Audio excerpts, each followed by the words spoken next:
Cette vidéo a été préparée pour la formation seulement. Elle ne contient aucune information sensible.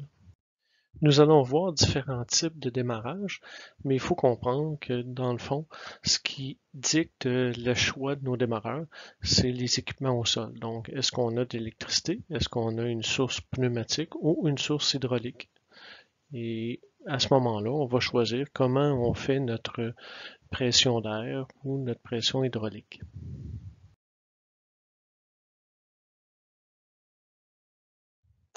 Le démarrage ou le lancement du moteur est le moment critique de l'utilisation du moteur à turbine, de la turbomachine. Pourquoi? Parce qu'on doit comprendre qu'il y a 80% de l'air du moteur qui provient du compresseur qui refroidit la section chaude. Donc, au démarrage, le compresseur ne tourne pas très vite, aux alentours de 15% de sa vitesse maximale, et doit absolument fournir un bon débit d'air pour refroidir la chambre à la combustion. Donc, c'est pour ça qu'on a des systèmes, premièrement, de réduction du débit de carburant dans la chambre à combustion pour ne pas envoyer trop de carburant et augmenter la température. Et le démarreur, lui, doit absolument faire tourner le compresseur à bonne vitesse pour que le débit d'air soit suffisant.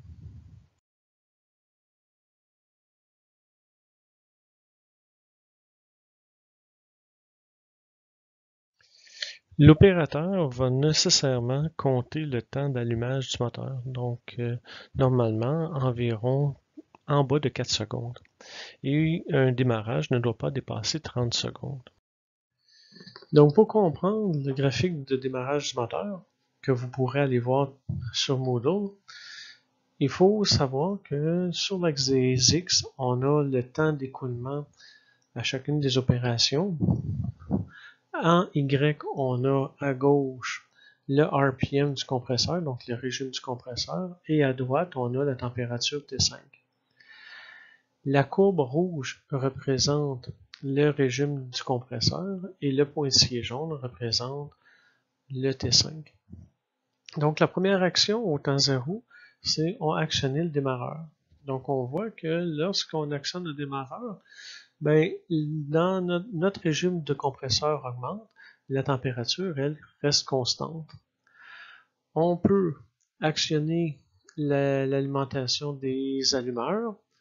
On peut aussi vérifier que la pression d'huile augmente. Et on active notre carburant lorsque le moteur a atteint plus de 12%.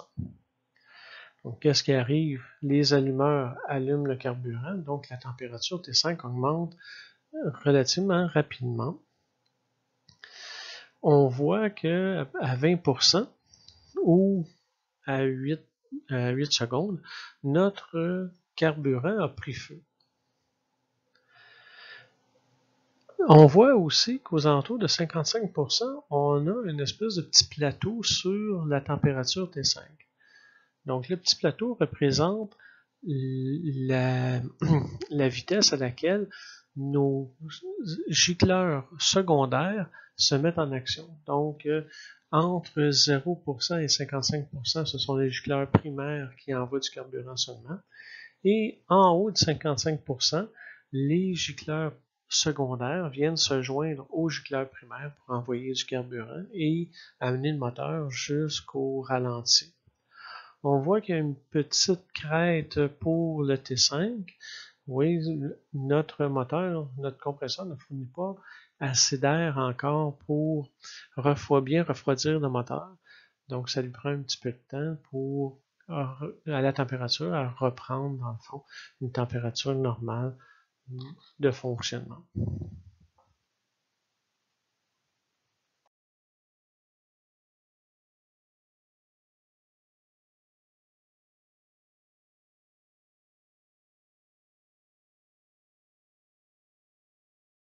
Les deux prochaines diapositives sont consacrées aux avantages ou désavantages de chacun des types de démarreurs.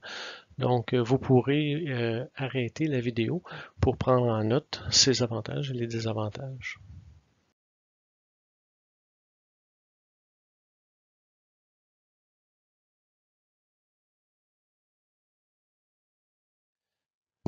Lorsque la puissance pneumatique est choisie pour faire démarrer le compresseur, l'air va s'en aller vers les turbines. Pourquoi les turbines? Pour deux belles raisons.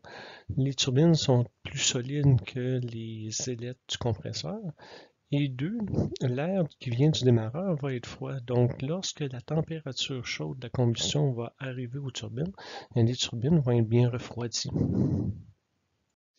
Les turbines à air développent beaucoup plus de couple que l'électricité.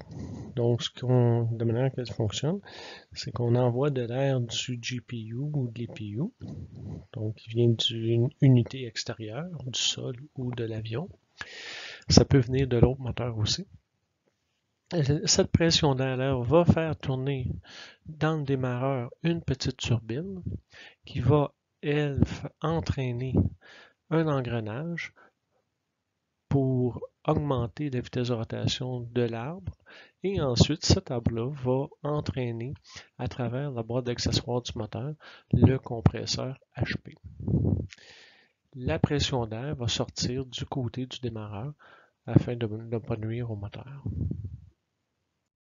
Il y a un système d'embrayage pour permettre au démarreur d'arrêter de tourner lorsque le moteur est lancé. Le démarreur par combustion par cartouche est tout simplement une cartouche de poudre à canon. Donc, beaucoup utilisée pour l'armée, vous comprendrez. Donc, c'était une boîte de conserve avec de la poudre à canon dedans.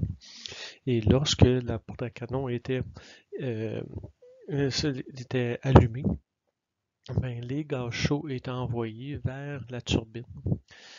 Et cette turbine-là tournait. Donc, pouvait entraîner soit un compresseur centrifuge pour envoyer une pression d'air, ou encore entraîner un volant d'inertie pour entraîner la boîte d'accessoires. Le volant d'inertie permettait une accélération contrôlée du régime moteur et permettait aussi de garder ce régime-là pour permettre le lancement du moteur.